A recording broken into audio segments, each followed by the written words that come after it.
You're listening to Choose FI Radio. The blueprint for financial independence lives here.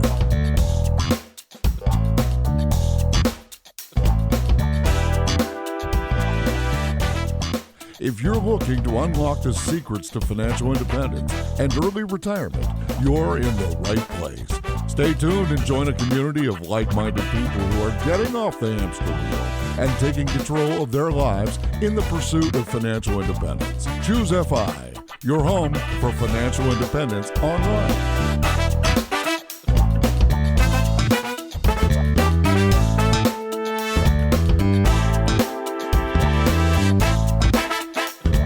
Hey everyone, today on the show we're bringing on Rocky Lalvani from Richer Soul, and we're going to be exploring to some degree a blend of multi-generational wealth building, Millionaire Next Door, and an immigrant path to financial independence. And to help me with this, I have my co-host Brad here with me today. How you doing, buddy? Hey, Jonathan, I'm doing quite well. Yeah, I'm really excited for this. We've had the good fortune of meeting Rocky a couple of times, and just an incredibly interesting and insightful guy. And yeah, his story is remarkable. So can't wait to bring him to the Choose FI community. And with that, Rocky, welcome to the show. Thanks so much for having me. I'm excited to be here today.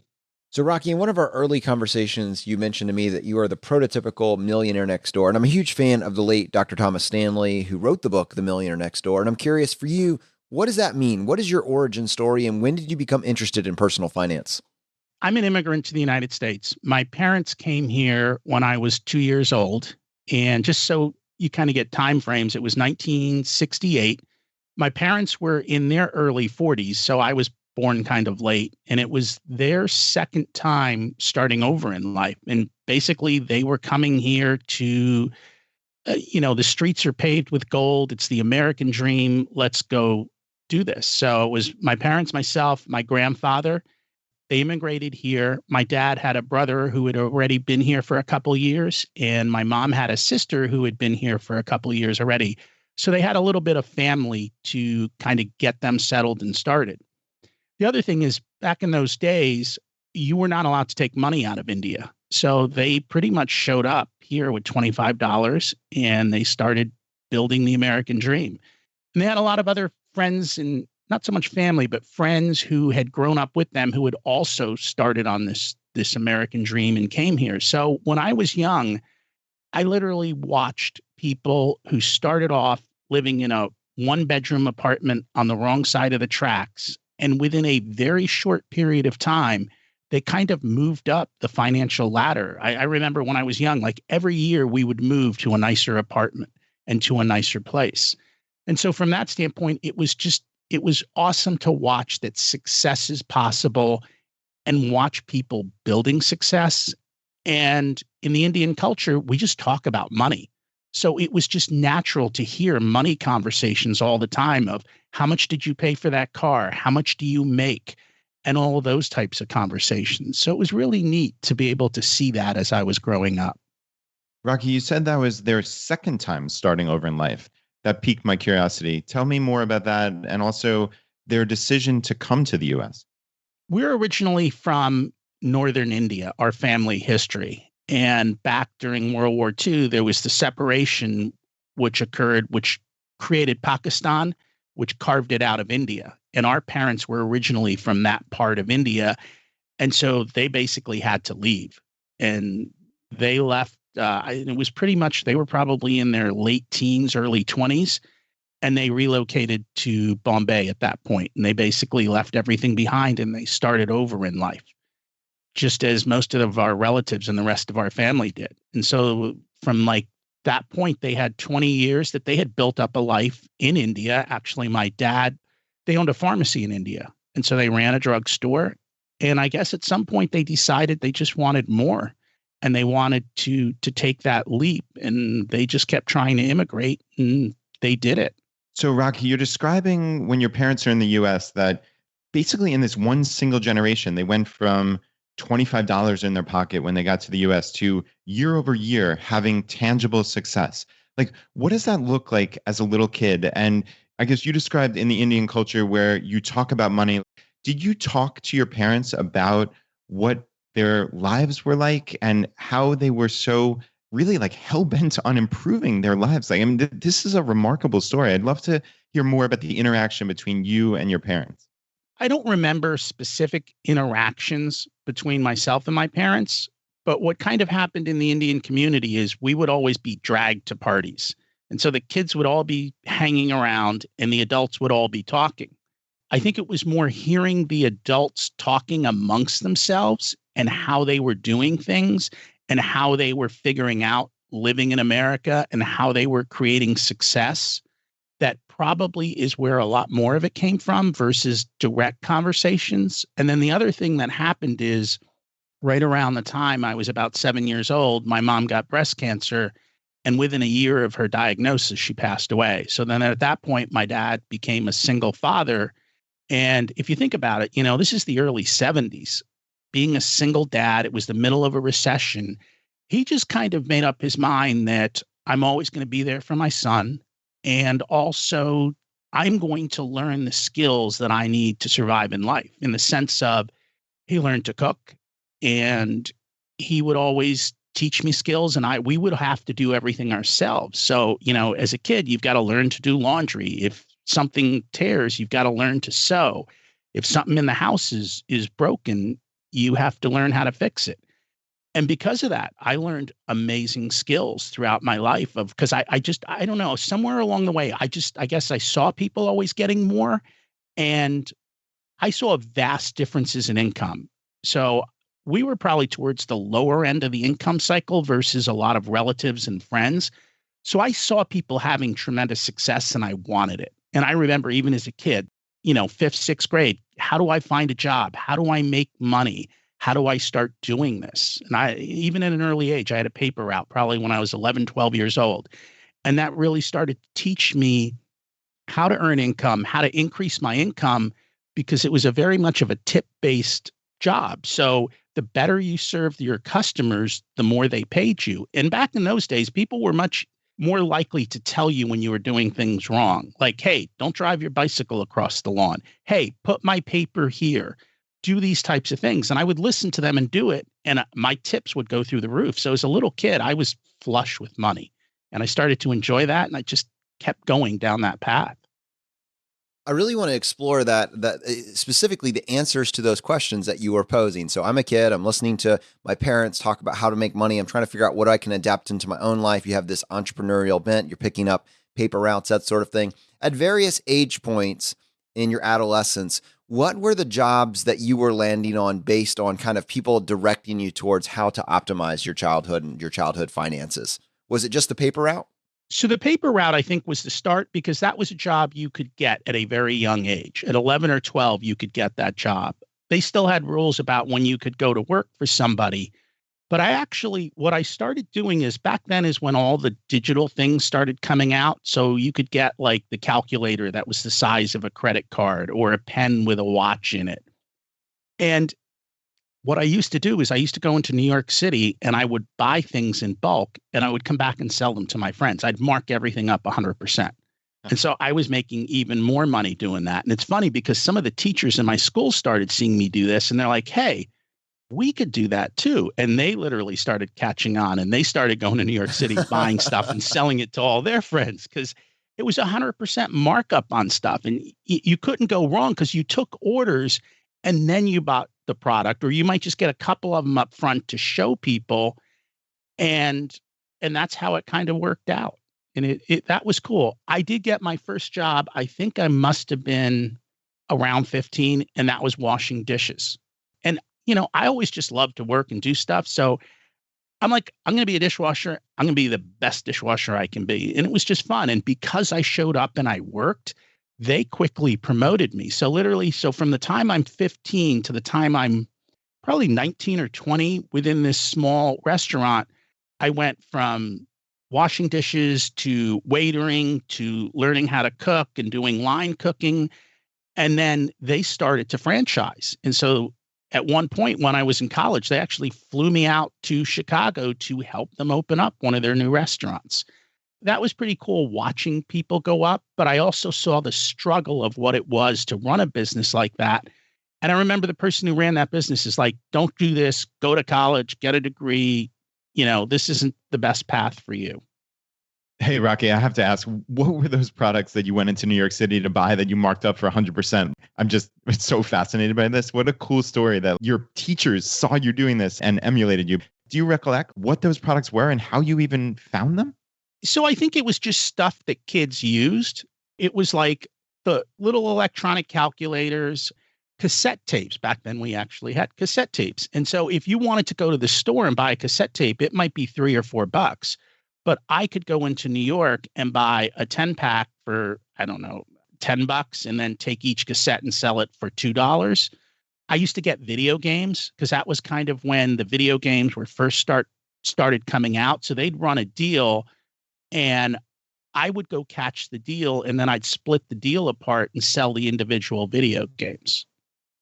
Or I'd find someone would have something to sell and I'd buy it and resell it. So it was always just kind of working within that kid's world of what they wanted. My daughter did this at one point. These kids all want a different case for their iPhone every other day, right? You can go on Amazon, you can buy 10 of them for $10 in a pack, and then you split them up and you sell them for $3, $4. You're competing with Five Below, but kids see it right in front of them like, oh, I want that, $3. Yeah, sure, here you go. That's so awesome. I was actually hoping that you would be able to come up with an example for what that looks like now. So that's awesome. And then second, I was just thinking about how you were able to optimize those little things. So with the paper route, you were able to optimize your tips by listening to what the customer wanted, by going in and with this first dishwasher job, by just being ready to work your tail off and just kind of rise through the ranks there. So someone looked at you when they needed something. But I'm curious, that's on earning the income and getting presented with those opportunities.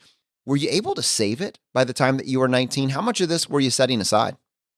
When I was young, I was living big. I spent it all. I didn't save any of it at all, probably until I got out of college. When I got out of college and I got my first real job, that's when I truly began to save. But through college, it was enjoy the American dream, live large, have fun, spend what you have, but not more. And so I would have tons of cash and I would spend it. I mean, I went through college. It was funny because, everyone else is drinking cheap beer and I'm drinking imported Canadian beer because it was fun and I could do it. But I didn't save hardly at all. But until I got you mentioned that you didn't go into debt. Is that true for college as well? Did you have to take out student loans for college? By the time I got to the point where it was time to go to college, I was burnt out on education. And I was really like, I don't want to go to college. I'm sick of learning stuff that doesn't seem applicable to me. But in our culture and in life, it was just expected that you went to college. And so I literally was, I'll just go to the state school. It seems fine. And again, this is where college has gotten ridiculous. Back then, I think tuition for a semester was about $800. So considerably less expensive. Housing and meal plans were probably about the same. And I already knew how to cook. As soon as I got to college, I got a job working both at the college and also at a local pizza place delivering pizzas.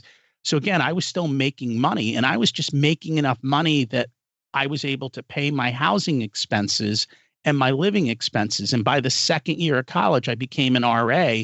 So I got free housing. We lived in apartments, so there was no meal plan. I knew how to cook and I was making, $100 and something a week delivering pizzas. And mind you, $100 and something a week back then is $300 or $400 a week today. So I was just able to pay for everything because college was reasonably priced and I was willing to go out and work and do things. And so it just kind of worked out that way. So no, I got out of college with zero debt. Rocky, do you remember your mindset back in those days when you were living this kind of lavish lifestyle? It honestly surprised me. I have to say, it seems like there's this dichotomy between you have this optimized life growing up. Like Jonathan mentioned, you tried to optimize your tips on your paper route, and then you worked your way up to be, you said, I want to be the best dishwasher. And then you ultimately became a very important employee. So, I mean, clearly you were dialed in. You had this culture and this community where people were talking about money, but yet you're spending it all, right? Like that just seems surprising to me. Do you have any recollection as to where that came from? So if you think back, you're an immigrant kid growing up in America in a whole different culture than you're used to. I think it was more so we didn't know how to fit in. It's not like today. When I grew up, everyone was you're thinking about the race riots of the late 60s, segregation of schools, all of this stuff was going on. And there weren't very many Indian in America. So literally the culture was you were either white or black. And I wasn't either. And we just didn't know how to fit in. So I think a big part of it was creating significance. Like, hey, look at me. I'm rich. I'm important. And I think that's where that came from. And that's something that later in life I really had to overcome. And that was a big turning point for me. And it's interesting, Rocky, it sounds to me that you and your family benefited greatly from the, quote unquote, American dream.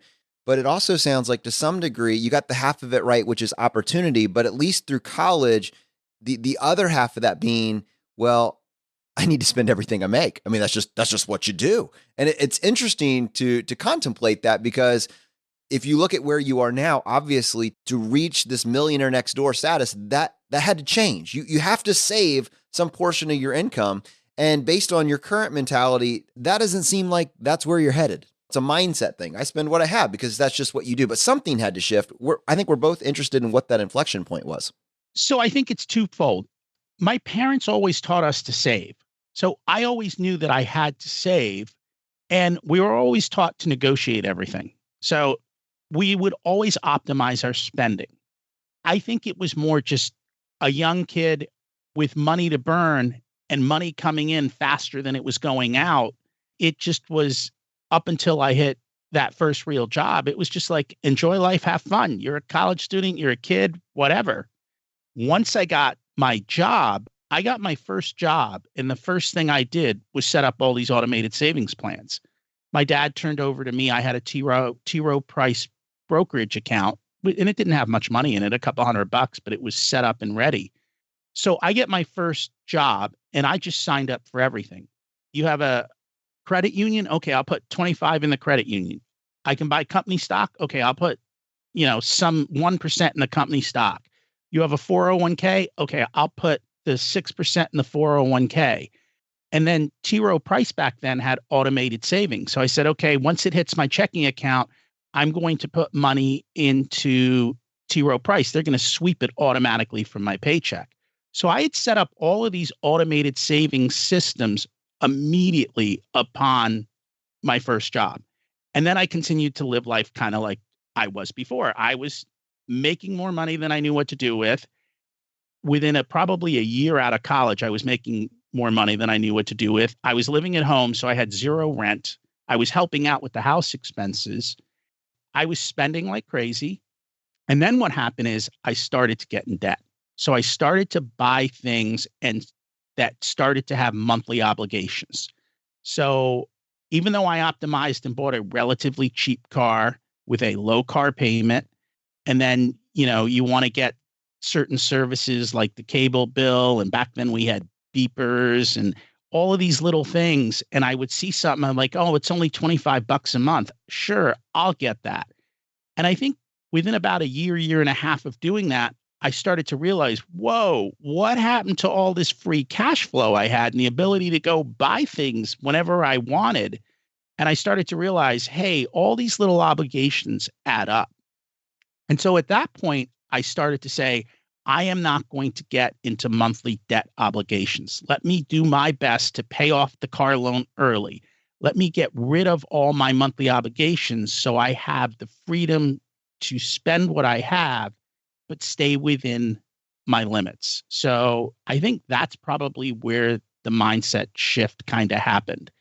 As I started paying off debt, I would start to split that with myself. So I pay off the $200 a month car loan. I go, okay, I can add $100 to my automated savings now, and I can spend $100 more a month, but don't go into debt. Don't put yourself into obligations you can't handle.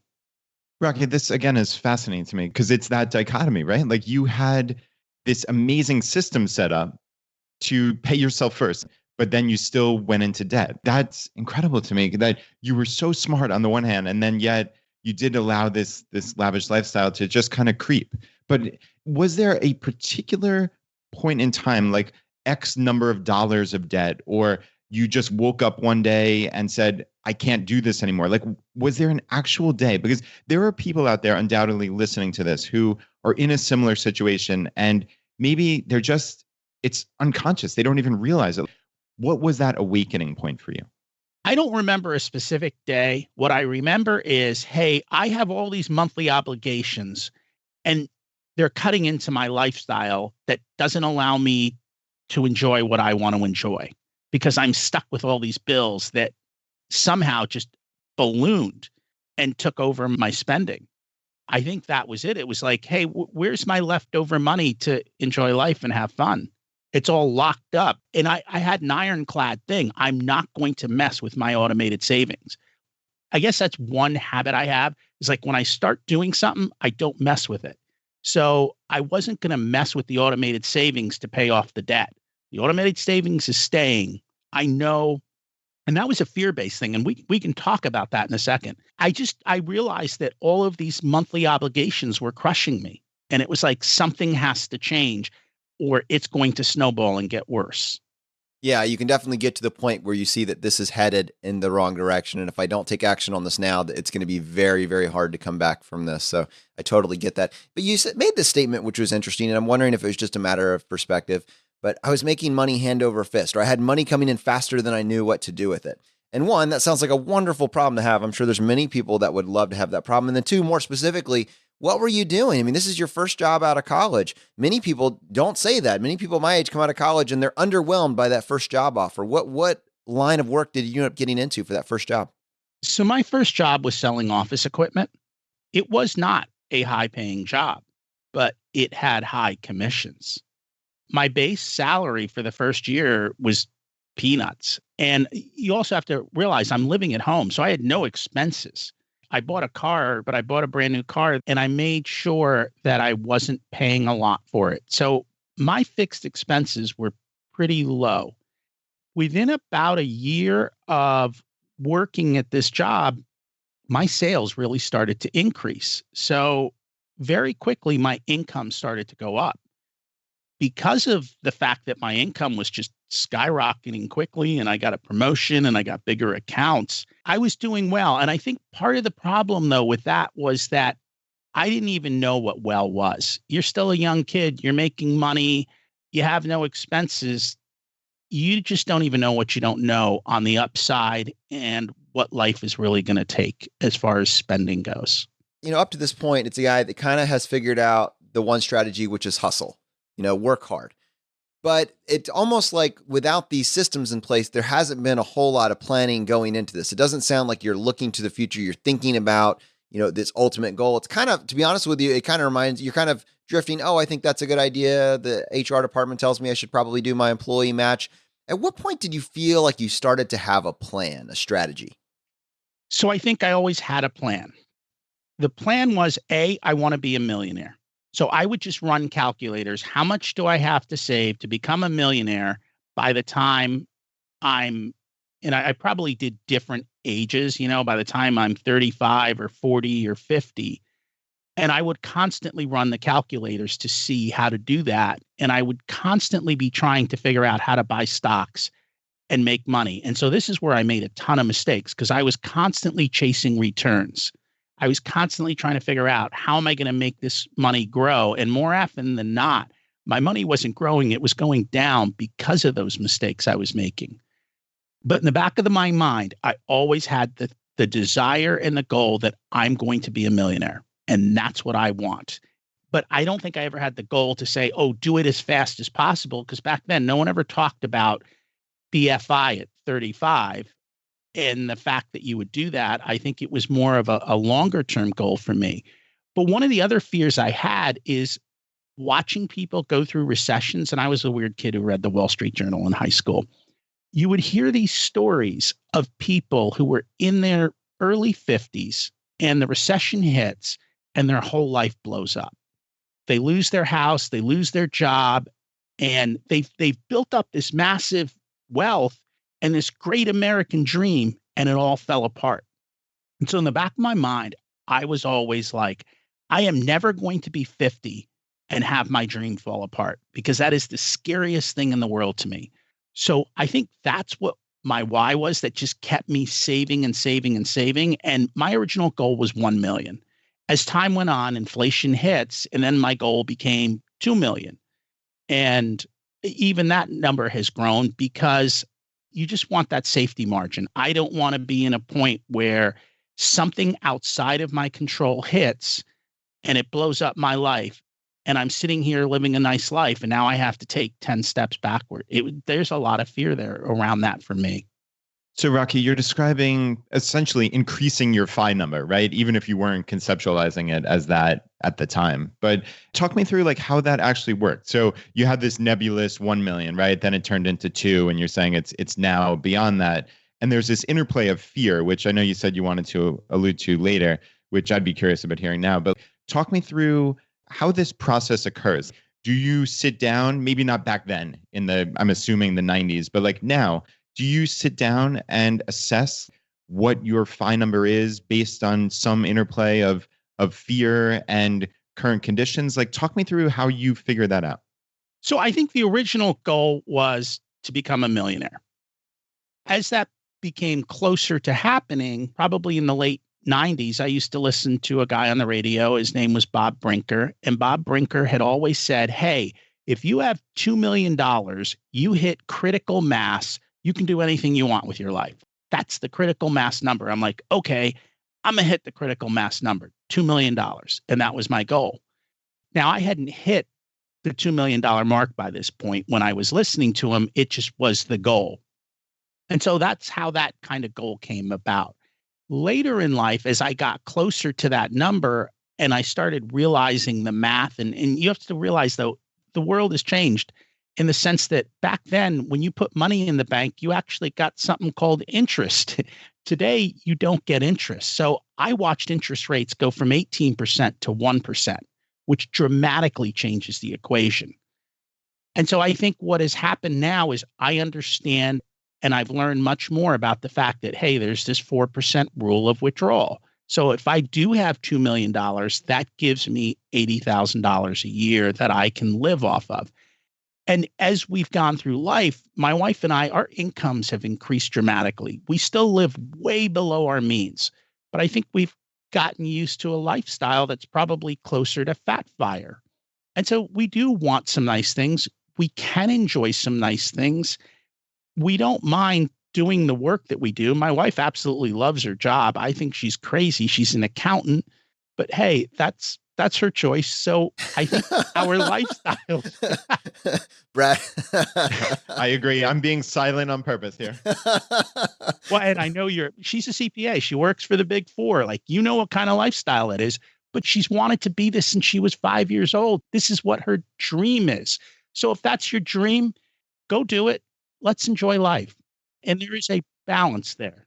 Rocky, this is fascinating to me because I want to go back to, hey, I think I want to be a millionaire, but I think to get a little bit more, if I can use the word granular with this, like it's great to say I want to be a millionaire. I think all of us are very interested in what path you actually chose. Did you just sell a ton of office furniture? What levers are you pulling that allow us to create enough of a savings vehicle to, even with, in some cases, and as you admitted, negative returns, to get to a million or multi-million-dollar net worth?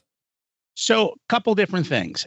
Our income when we were younger was good. It wasn't phenomenal. But what we did was we kept our spending very low. So I didn't understand the terminology back then, but what we had was a big gap between earnings and spending. And so that savings rate was pretty high.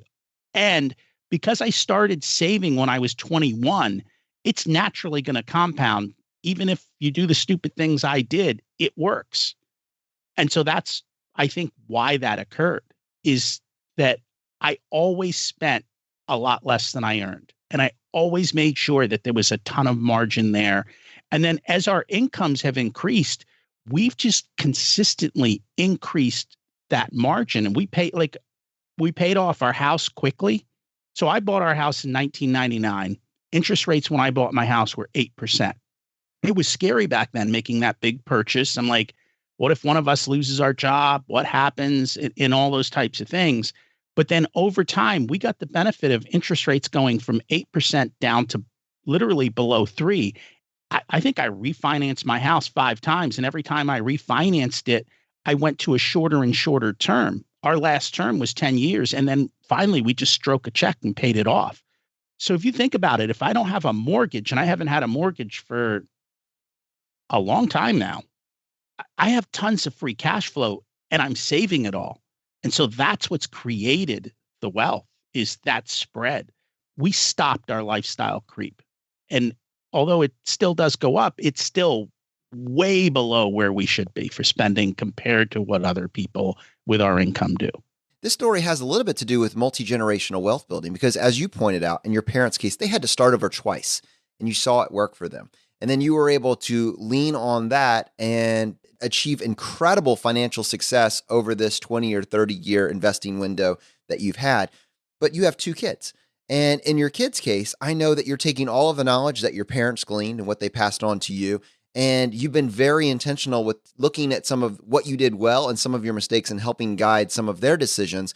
And I know that both of your kids are making some very interesting choices. And I'd love to talk just for a few minutes about what that process has looked like. When you're steering your kids and you're trying to help guide them to a more efficient, productive path, what are those conversations looking like? So we knew by the time we had kids, we were a little bit later. I think I was almost 35 when my first child was born. We already knew we had financial success. Like, we were well on this path to being well off. We had good jobs, good income, good savings. Everything was cranking along. Watching what I saw as my parents grew up, there was a trend that occurred. The first generation came, they busted their butt, they worked hard. The second generation had that strong foundation and excelled massively. That generation wanted the next generation not to struggle, and so they spoiled them. And that third generation turned out horribly. My kids are that third generation. I did not want them to end up horribly. I don't want to be here in my 60s with my kids living in my basement. And so there is this massive struggle between, we're living a nice lifestyle, but they have to learn how to live life without all of this big American dream. You have to have all of this stuff. And it is a struggle, and we were extremely intentional.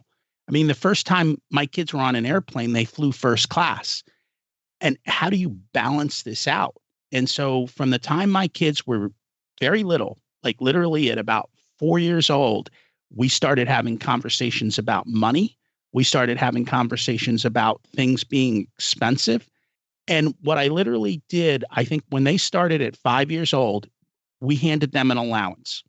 I think I would do things a little differently now, learning what I've learned.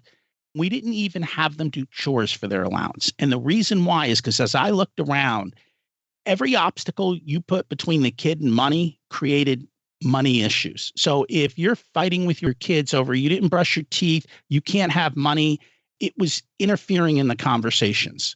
So we literally just handed them the $5 and I said, here are the rules. $2 goes to savings. You can touch this money. You can't have, it's not going to be for your car. It's not for your college. It's not for your marriage. It's for like way beyond you can ever imagine in your life. You're going to save $2.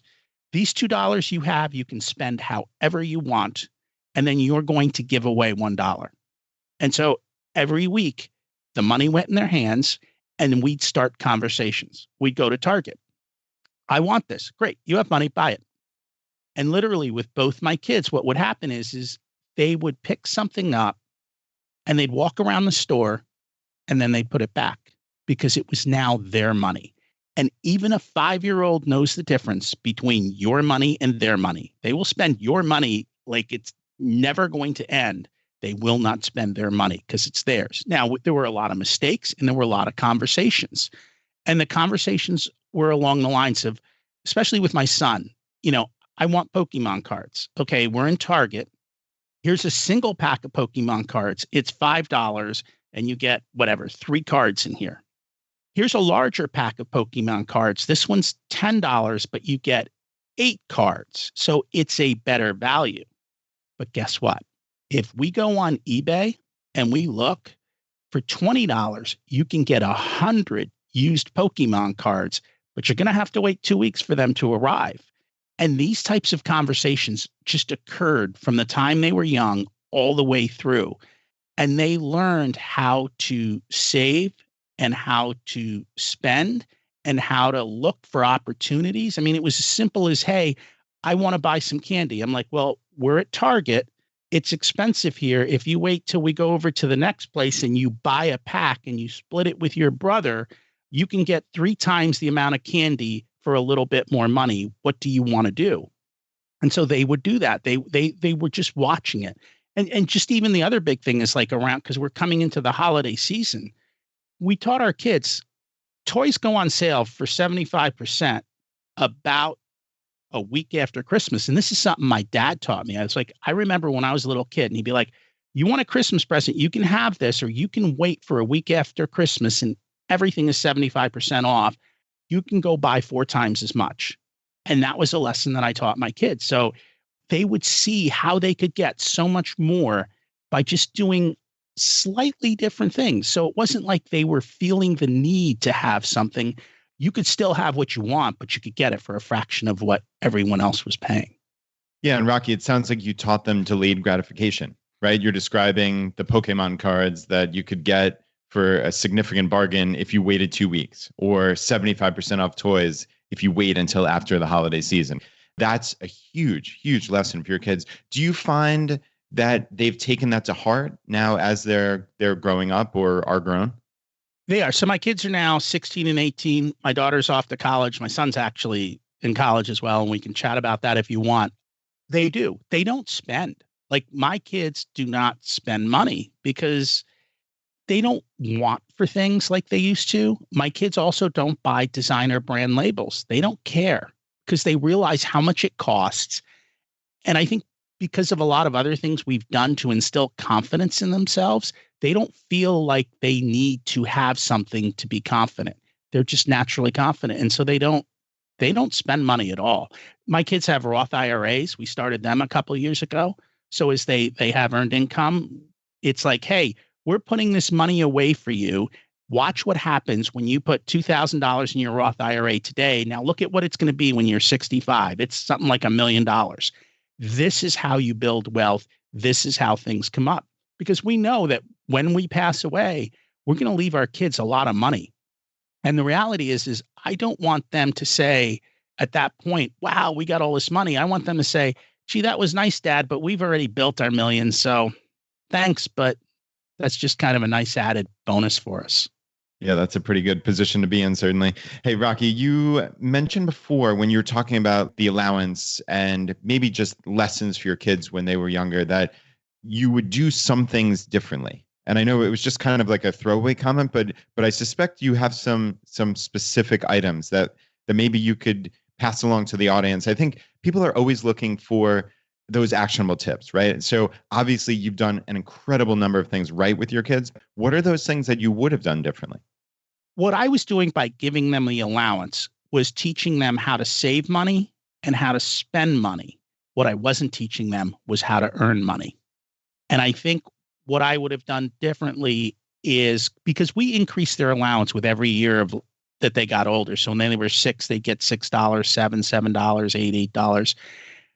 I would do more to offer them opportunities and encourage them opportunities to earn money for themselves above and beyond. And I would figure out a way to make it so they felt uncomfortable enough in life that they'd want to earn a little bit more money on their own. And I see that more so with my daughter than with my son. But I would want them to learn how to have that desire to earn more. And what I'm looking for is for them to have grit.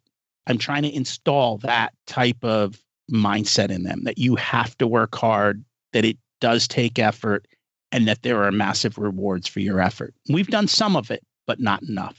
And Rocky, there's a couple threads that we can actually tie to your own experience. Because I mean, a lot of what you're teaching your kids is directly based on your life experience. And so one of the things that I wanted to talk about is You mentioned this very specifically. Your kids learned early on that they could get what they wanted for a fraction of what everyone else is paying. But simultaneously, we know that you were able to cash flow college, and it's very difficult to cash flow college now. Not only has the cost of college dramatically inflated, but just if you were to look at it even in non-inflated dollars, right? If you were to look at it in real dollars, the amount of time that you would have to work in 1975 to cash flow college compared to the amount of time that you would have to work to cash flow it now, it's virtually insurmountable. And so I'm just curious, like for your kids, you mentioned you have a son that somehow is 16 and in college, which obviously I want to explore. But in your situation, you had to explore college for your daughter first. And I'm curious, what strategies did you guys pursue to make it as cost effective as possible? So we started looking at colleges, and I started to see these price tags, and I'm like, this is ridiculous. College isn't worth this much money. And so first and foremost, be intentional. What is it that you want to do in life? What degree is going to do that for you? And where are we going to get the best deal? So the conversations that I had with my daughter, we would start looking at how do you get money for college? One of the things that's crystal clear that we've learned is your grade point and your SAT score drive scholarships from the college directly. So she was able to get high levels of money just from her high grade point average and her high SAT score. So how do you get a high SAT score? Well, when you're in ninth grade, you get an app, and every day you do one question on the SAT test, so that by the time you're in 11th grade, you've got 3 years of history of taking this test, and you've learned how to take the test and how to get high scores. Wait. I've never heard of this. This is a new thing. It's never been mentioned on this show. What is this app?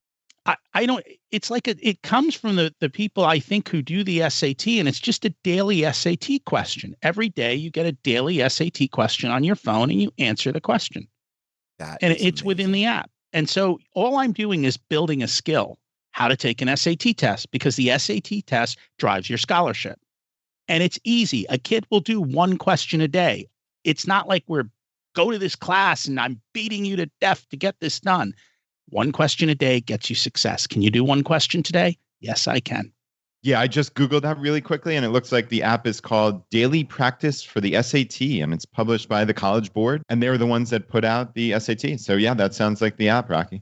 So I want to clarify something. You made a wonderful point by highlighting the value and importance of GPA and SATs and giving us an actionable tip to get a great SAT score that will then allow us to get scholarships from the college. You didn't mention that it was a full ride, and I'm also curious about additional scholarships outside of school. Was she able to get any of those as well? Because there's different types of scholarships. There's needs-based scholarship, and then there's merit scholarships, right? Where GPA and SAT scores would be heavily weighted on merit, not so much for needs.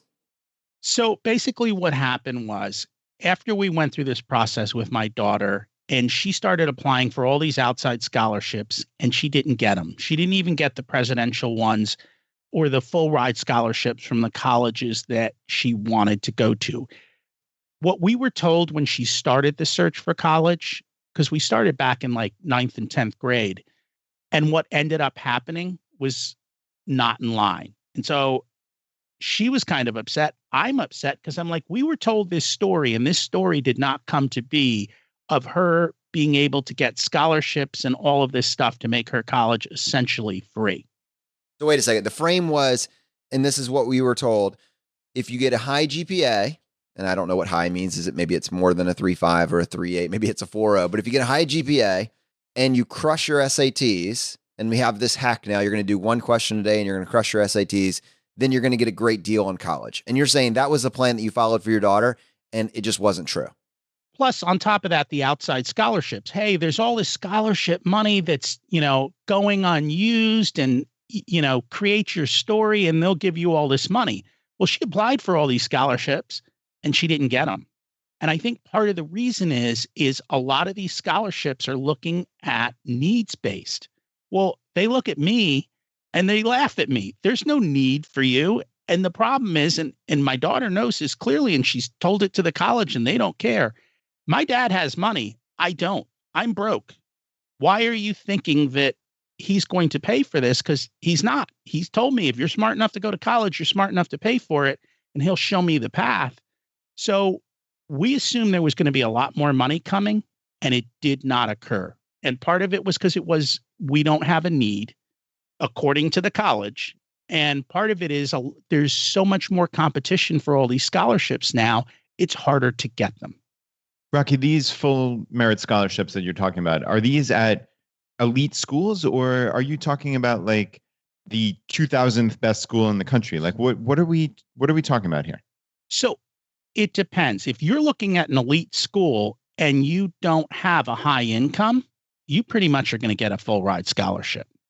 If you step a tier down below elite schools, each school varies. And that's the other thing you have to do. You have to figure out, how does that school give out money and what's important to them? Because they all have their own unique things that they're looking for, and you need to figure out what that is. And there's actually a great way to do that. It's called the common data set. So if you Google common data set and the name of the college, it will show you what they look at, what's important to them, what kind of grade point averages you need, and how they give out money. And a lot of colleges will tell you how they give out money. So we went to some colleges and we said, hey, do you have merit-based aid? And they go, no. And we would leave because they're not going to give us any money. The colleges that she did go to did give merit-based aid.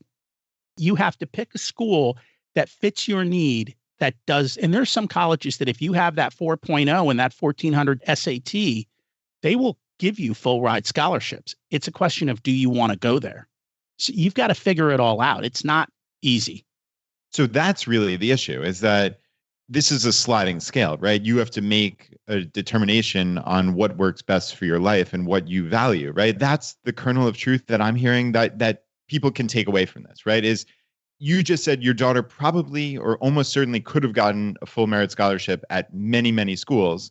But for her, you guys were looking at slightly better schools, and some of those don't give merit scholarships, or you have to be perfect on everything and then some. And this was my own story back when I was picking colleges. So it's very personal for me too. Like, there is that sliding scale. And I think everybody at the end of the day needs to come up with, what do they value? Absolutely. And every college values something differently. So you've got to find your fit with your values that match up to their values. We didn't realize how much of a game this was, how much of a numbers game it was, and how much misinformation was kind of out there. And so that's why with my son, we did things totally differently. I was like, okay, these colleges are not learning institutions for the most part. They are businesses, and they are playing a prestige game and a business game. And this is just my opinion, because we've gone to some different colleges. We've looked at Ivy League, we've looked at mid-tier.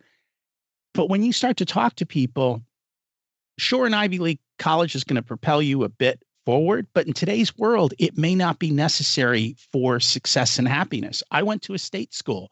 My wife went to a state school. We're multimillionaires. Do we have to send our kids to Harvard? No. So what we did with our son, when I realized how much of a game this was, is we said, how do we play this game the fastest, cheapest way as possible? So the first place we stopped at was Carnegie Mellon. Carnegie Mellon is $75,000 a year. I said, hey, do you guys give merit aid? Do you do any of these types of things? Like, here's where I'm at. And they just laughed at me. They said, no, this is what it's going to cost you. I'm like, a degree here is not worth $300,000. And son, I am not paying $300,000 even if you get into this school. But what we learned is, in Pittsburgh, if you go to University of Pittsburgh and they don't have your class, you can go take a class at Carnegie Mellon at University of Pittsburgh prices. So we went over and we talked to University of Pittsburgh. University of Pittsburgh is $28,000 versus $75,000. So considerably cheaper. Second thing we learned, University of Pittsburgh has a program where they will accept credits from our local community college. So if you go to your local community college and you earn credits there, then you can transfer those into University of Pittsburgh.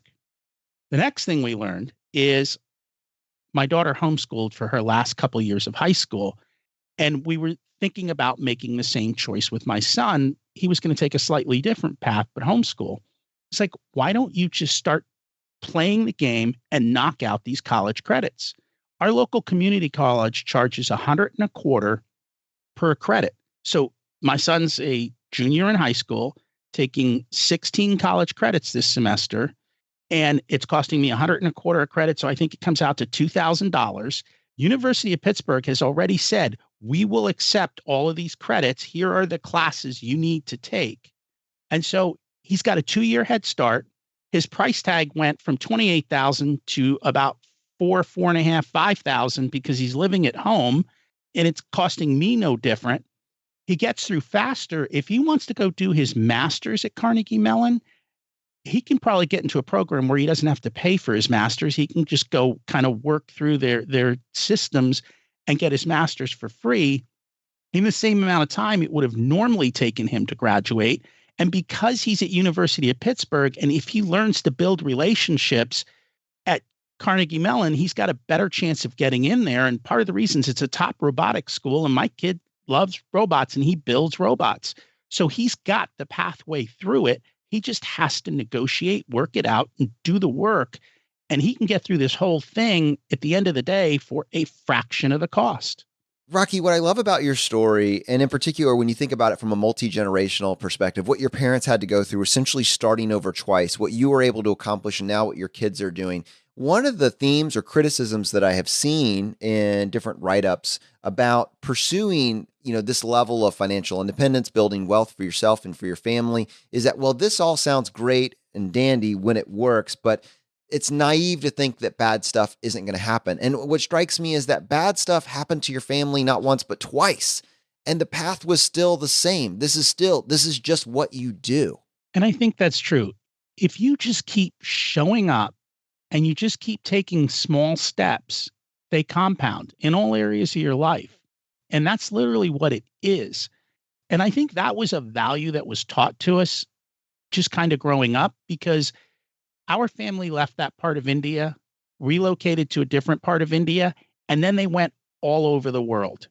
And it was like, you just show up, you start doing, and you just keep going. And yes, is it a straight path to success? Absolutely not. There are bad things that are going to constantly happen, but it isn't that they are or aren't going to happen. What are you going to do when something bad happens? Are you going to give up? Or are you going to step back up? And I see that a lot with real estate. People, they get involved with real estate. They have one bad deal and then they refuse to do it again. Or, they get involved in the stock market and they lose money and then they refuse to do it again. That's not the answer. You learned a lesson, get back up, try again, and just keep taking those steps because they will compound. If you keep restarting the clock, you keep restarting your compound. And it's very hard to get to that part of the curve where it really starts to turn and go up dramatically. And the only way you're going to get there is to keep stepping up and keep going on that curve. All right. Well, on most shows, that would be the end of the episode. But Rocky, on this show, we would love to give you the chance to tackle the hot seat. Are you ready for this? Absolutely.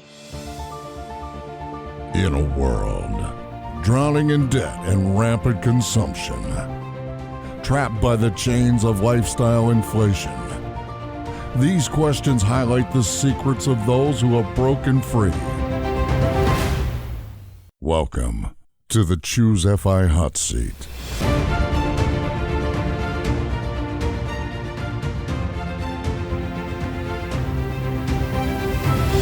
All right, Rocky, question number 1, your favorite blog that's not your own.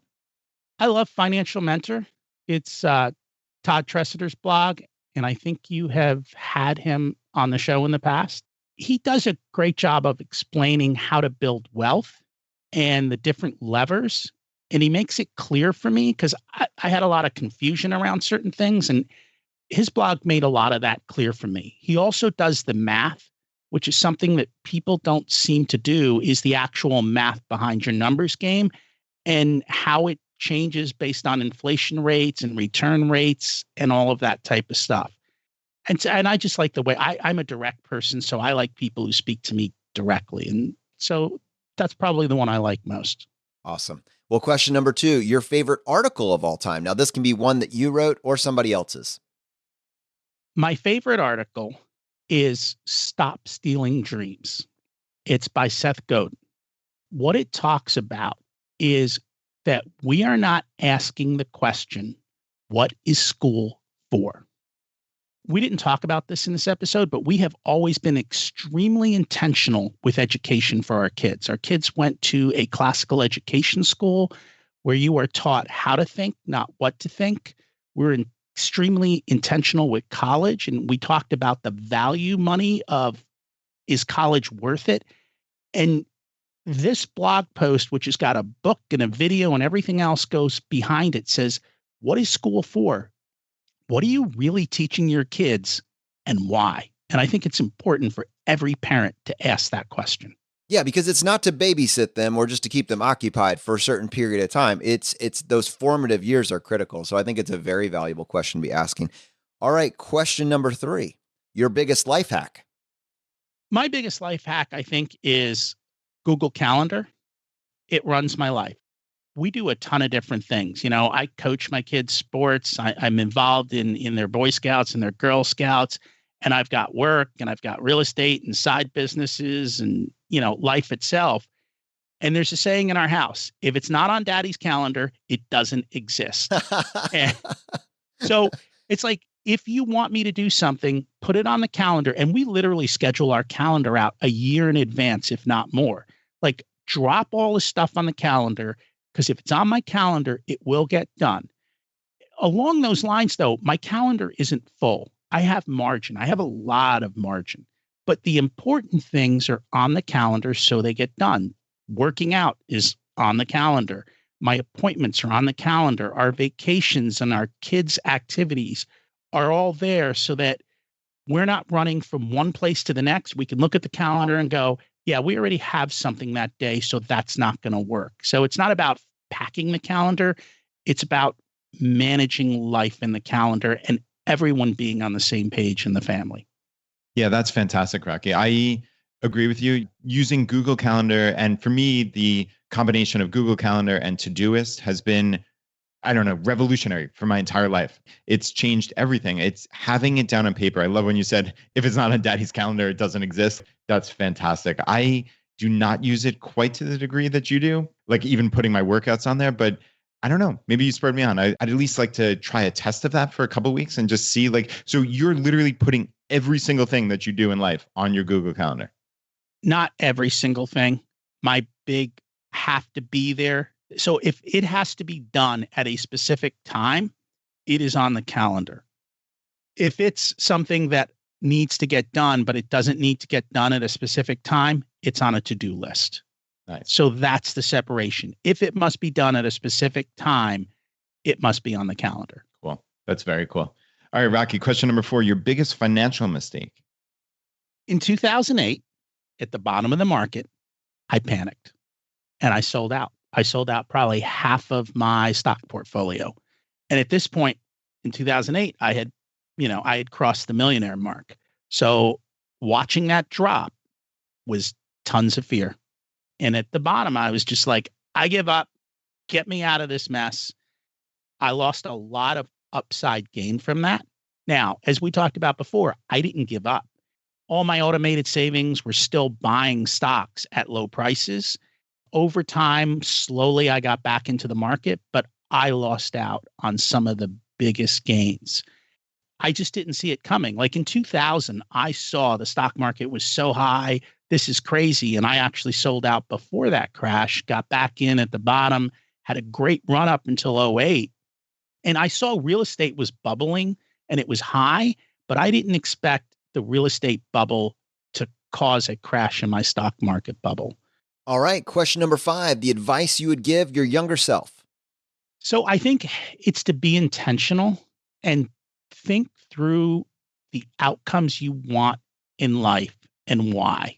And for me, I was chasing this American dream because that's what I thought I was supposed to do, but I never asked why. I wasn't intentional. Had I been intentional, I think I could have avoided a lot of mistakes. The other thing is just keep building those stackable skills that are transferable in life. I think going forward, things are changing faster than ever, but certain skills are important no matter what. So keep improving yourself, keep making yourself better. And then lastly, I think build and maintain great relationships. You can't do this alone. And it's easier than ever to build relationships. When I got out of college, it was a phone book. Like you couldn't find people and it was hard to stay in contact. Today, it's easier than ever. And so I think that was one of the big pieces that I didn't do well as a younger person. All right, now we do have a bonus question for you. What purchase have you made over the last 12 months that has brought the most value to your life? I didn't make this purchase over the last 12 months. I bought it a long time ago and I'm not going to replace it, but I have a coffee maker that has a timer and I fill it up at night. And so when I come down in the morning, there is ready to drink coffee. I don't have to sit there and stare at it for a couple minutes or wait. I just come down and there's no friction in my life and it's cheap to make coffee at home. And I've got my first cup of coffee first thing in the morning and my day starts off positive and easy and thrilling. And that coffee gets me moving. No need to put making coffee on the Google Calendar, huh? No, it just gets done the night before. Hey, Rocky, thank you so much for coming on the show. This has been a real pleasure. Thank you so much for having me. It's been a blast to be here. To our audience, if you want to connect with Rocky and with this content, you can find his blog at richersoul.com and his podcast, Richer Soul, anywhere that podcasts are found. For me, Brad, one of the biggest takeaways was that information can survive to the third generation. I think many of us have this fear point, almost this aspirational fear point. Well, if I can make it to this level of success, I don't want to ruin my kids, and I don't know how to avoid that. And I don't think that that is foreordained. That is guaranteed that your grandkids are going to be growing up in golden basements. I don't think that they are doomed to that. But in order to avoid that, in order to have some control over that narrative, conversations and continual improvement have to be a part of the process, the growing up process. Yeah, and some intentionality, right? And Rocky's been very clear about that. He had heard these stories growing up about that third generation, and he did everything that he could to apply some intentionality and to allow his kids to really think through this, right? And he said they talked about money from when they were 4 years old. So it's always been there. And it doesn't sound like he's stuffing it down their throats, but it's always there. And that is fantastic. And I just loved his answer to the advice you'd give your younger self, where he's basically talking about connection and stackable skills, right? The talent stack, or just trying to improve.